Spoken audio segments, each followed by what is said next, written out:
Assalamualaikum warahmatullahi wabarakatuh. Perkenalkan, kami dari kelompok 4 akan mempresentasikan bab tentang dinamika kebudayaan dan peradaban Islam. Baik, sebelumnya kami akan memperkenalkan anggota dari kelompok 4. Yang pertama, Inka Nur Fadilah, Isna Nailatun Najah, Isdihar Lutfan, Isdiharana Syahidah, dan yang terakhir Izzah Zuhriyah. Oke, untuk poin yang pertama akan disampaikan oleh Inka Nur Fadilah. Waktu dan tempat dipersilahkan. Baik, terima kasih kepada moderator. Saya akan menjelaskan tentang ilmu pengetahuan dalam perspektif Islam. Ilmu berasal dari kata Arab, yaitu ilm, masdar dari alima yang artinya tahu. Menurut bahasa adalah pengetahuan, sedangkan menurut istilah adalah pengetahuan yang memiliki label ilmiah atau pengetahuan yang dirumuskan dan dikembangkan dengan metode ilmiah. Islam menganggap bahwa ilmu pengetahuan, baik itu ilmu sains ataupun ilmu agama, semua bersumber dari Allah. Allah lah yang menurunkan wahyu. Allah lah yang menyediakan alam semesta sebagai sumber ilmu pengetahuan. Islam bahkan menyebutkan bahwa tiada orang yang beriman dan menjauhi larangan Allah Subhanahu wa Ta'ala kecuali dia memiliki ilmu pengetahuan. Orang berilmu adalah orang yang sangat mulia dalam pandangan Islam dan mendapat tempat yang sangat terhormat. Dalam Al-Quran juga dijelaskan bahwa Allah akan memberikan kedudukan yang tinggi bagi orang yang berilmu. Di samping keutamaannya tersebut, orang berilmu juga memiliki tanggung jawab, baik itu kepada Allah maupun kepada sesama. Hal ini perlu ditegaskan karena ada kalanya orang menuntut ilmu agar dianggap pandai dan dipuji oleh orang lain. Padahal dalam sebuah hadis Nabi Shallallahu Alaihi Wasallam mengingatkan, janganlah kamu menuntut ilmu untuk saling membanggakan diri di hadapan para ulama, mendebat orang-orang bodoh, dan menyombongkan diri di depan majelis. Karena siapa yang melakukannya, hendaknya ia berhati-hati dengan api neraka. Hadis riwayat Ibnu Majah. Jadi, tugas orang berilmu adalah yang pertama, mengamalkan ilmunya dalam kehidupan dan menyampaikan amanat Allah. Kedua, memelihara lingkungan. Terima kasih. Untuk materi selanjutnya akan dijelaskan oleh materi yang kedua. Poin kedua adalah kebudayaan dan peradaban Islam di masa silam. Kebudayaan Islam adalah perwujudan dari akhlak yang berasal dari Al-Quran. Sedangkan wujud dari seluruh aktivitas yang konkret dan dapat diindra oleh manusia adalah bentuk dari peradaban Islam. Peradaban Islam sebagai bentuk dari kebudayaan Islam telah mengalami kemajuan dan kemunduran. Hal ini dipengaruhi oleh faktor internal dan eksternal. Sebab-sebab kemajuan peradaban umat Islam. Kemajuan peradaban umat Islam terjadi pada pemerintahan Bani Abbas. Pada masa ini, Baghdad sebagai pusat pemerintahannya dijadikan rujukan sentral ilmu pengetahuan di seluruh dunia karena dipengaruhi oleh dua tradisi.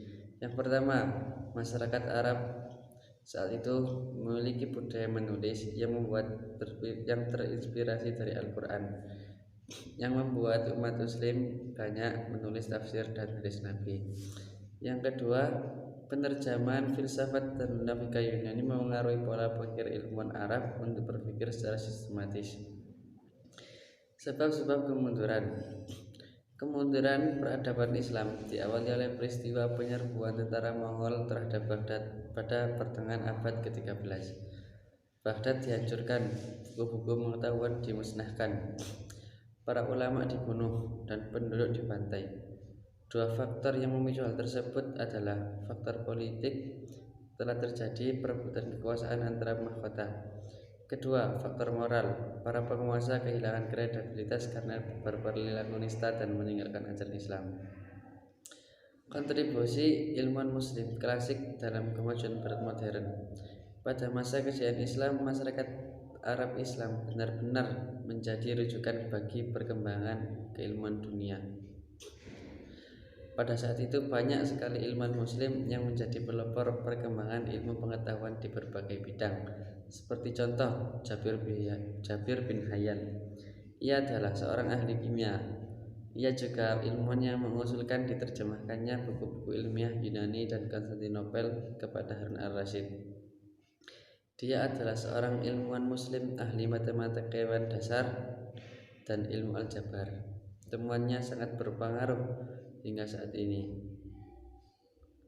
Yang kedua, Muhammad bin Musa al-Khawarizmi.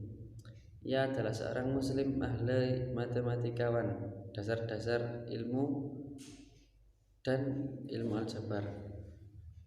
Temuannya juga sangat berpengaruh hingga saat ini. Yang ketiga, Al-Kindi.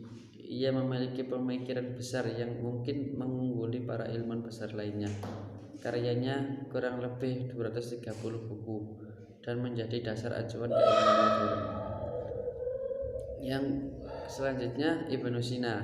Ilmuwan Arab menyebutnya Avicenna.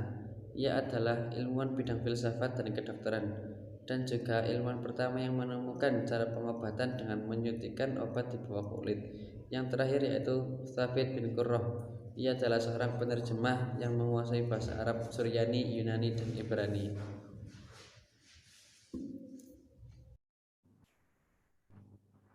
Terima kasih untuk materi sebelumnya. Di sini saya akan menjelaskan tentang kemajuan iptek sebagai tantangan umat Islam. Al-Quran adalah panduan, inspirasi, dan moralitas yang akan menghindarkan umat Islam dari perilaku yang tidak terpuji dalam mengembangkan ilmu pengetahuan. Sedangkan kemajuan barat modern adalah sumber umat Islam untuk maju dari keterpurukan. Jadi, langkah yang harus diambil umat Islam adalah dengan mempelajari seluruh prestasi barat modern untuk akhirnya bisa bersaing dengan mereka. Spirit kemajuan ini harus berjalan beriringan dengan moralitas Al-Quran, supaya umat Islam tidak terjerumus pada hal-hal yang bertentangan dengan agama Islam. Sesungguhnya, dalam konsep Islam, pada dasarnya tidak ada pemisahan yang tegas antara ilmu agama dan ilmu non-agama. Sebab pada dasarnya ilmu pengetahuan yang dikembangkan manusia merupakan jalan untuk menemukan kebenaran Allah itu sendiri. Pengembangan yang harus dilakukan dalam budaya Islam adalah bentuk-bentuk ilmu pengetahuan dan teknologi yang mampu mengantarkan manusia meningkatkan kemampuan manusia itu sendiri untuk bermanfaat bagi orang banyak, bukan ilmu pengetahuan dan teknologi yang merusak alam dan sekitarnya. Ilmu pengetahuan dan teknologi akan bermanfaat apabila yang pertama, ilmu pengetahuan tersebut bisa memberikan jalan pada kebenaran Allah dan bukan menjauhkannya.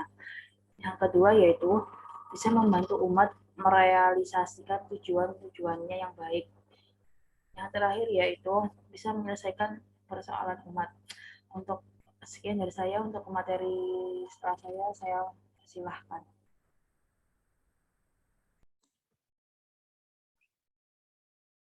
Baik, terima kasih atas waktu dan kesempatan yang telah diberikan. Di sini saya akan melanjutkan presentasi dari rekan saya sebelumnya, Izdiharana Syahidah. Saya akan melanjutkan pada materi jejak-jejak peradaban Islam dalam kebudayaan Indonesia. Yang pertama, kerajaan-kerajaan Islam. Kerajaan Islam yang pertama kali berdiri di Nusantara adalah Kerajaan Samudra Pasai, yang terletak di pesisir timur Laut Aceh dan didirikan pada pertengahan abad ke-13 Masehi. Pendiri kerajaan ini adalah Malik al-Soleh yang meninggal pada tahun 696 Hijriah atau 1297 Masehi. Malik al-Soleh masuk Islam berkat pertemuannya dengan Syekh Ismail yang merupakan seorang utusan Syarif Makkah. Selanjutnya di wilayah Aceh adalah Kerajaan Aceh yang terletak di sebuah daerah yang sekarang ini lebih dikenal dengan nama Kerajaan Aceh Besar. Raja pertama yang memerintah pada kerajaan ini adalah Ali Mukhayat Shah. Kemudian, kerajaan Aceh ini sempat mengalami puncak kejayaan kerajaannya pada masa pemerintahan Sultan Iskandar Muda di periode pemerintahan 1608 hingga 1637 Masehi dengan bentuk pencapaian berupa berkembangnya Islam mulai dari Aceh, Tanah Gayo, dan hingga ke Minangkabau. Selanjutnya di wilayah Jawa terdapat Kerajaan Islam Demak. Di bawah pimpinan Sunan Ampel Denta, Wali Songo sepakat untuk mengangkat Raden Patah menjadi Raja Demak yang pertama. Kemudian Kerajaan Demak juga sempat mengalami puncak kejayaan kerajaannya pada masa pemerintahan Sultan Trenggono atau Sultan Demak yang ketiga pada masa pemerintahan 1524 sampai 1546 Masehi dengan pencapaiannya berupa berkembangnya Islam di seluruh tanah Jawa hingga ke Kalimantan Selatan. Selain ketiga kerajaan tersebut, perkembangan Islam terus mengalami perkembangan. Di Jawa, setelah kerajaan Demak runtuh, berdirilah kerajaan Pajang di Kartasura, kerajaan Mataram Islam di Yogyakarta, Kesultanan Cirebon, dan Banten. Kemudian di Kalimantan, berdiri kerajaan Banjar yang bertempat di Kalimantan Selatan, kerajaan Kutai di Kalimantan Timur, dan masih banyak lagi kerajaan-kerajaan yang lainnya. Yang kedua, wujud peradaban Islam di Indonesia. Wujud peradaban Islam di Indonesia bisa dibagi menjadi tiga. Yang pertama, birokrasi keagamaan. Di semua kerajaan Islam, penasehat raja adalah para ulama. Kemudian yang kedua, ulama dan karya-karyanya. Ulama Muslim yang pertama kali terkenal di Indonesia adalah Hamzah Fansuri. Beliau merupakan seorang tokoh sufi pertama yang mengarang kitab Asroru Al-Arifin fi Bayan Ila Suluk wa Al-Tauhid yang berasal dari Fansur atau Barus di Sumatera Utara. Ulama lain yang terkenal adalah Syamsuddin Al-Sumatrani, Nuruddin Ar-Roniri dari Aceh, dan Abdurrauf Singkel. Yang ketiga, arsitek bangunan yang tertuang dalam arsitek masjid-masjid di Indonesia. Masjid agung di berbagai kota di Indonesia merupakan ikon peradaban Islam di Nusantara. Banyak sekali masjid agung yang tersebar di Nusantara seperti diantaranya Masjid Kuno Demak, Sedang Duwur, Agung Kasepuhan di Cirebon, Masjid Agung Banten, Masjid Baitur Rahman di Aceh, dan Masjid Ampel di Surabaya. Bentuk-bentuk masjid yang ada di Nusantara mengingatkan kita pada seni bangunan candi menyerupai bangunan Meru pada zaman Indonesia Hindu. Dari hasil pengamatan terhadap peradaban Islam di Indonesia, terlihat jelas adanya akulturasi budaya Islam dan budaya lokal yang melekat pada bentuk-bentuk kebudayaannya. Islam masuk ke Indonesia secara damai dengan cara menanamkan ajaran Islam pada esensi batin dari sebuah peradaban tanpa merusak budaya yang sudah ada sebelumnya. Dakwah Islam di Indonesia seperti halnya menggantikan kebiasaan minum arak dengan kebiasaan minum teh dengan tetap menggunakan gelas yang sama. Dalam prosesi minum ini, sebenarnya yang haram bukan pemakaian gelasnya, akan tetapi yang haram adalah arak yang ada di dalam gelas tersebut. Hal ini secara langsung juga menjadi bukti bahwa Islam bisa hidup dimanapun dan kapanpun.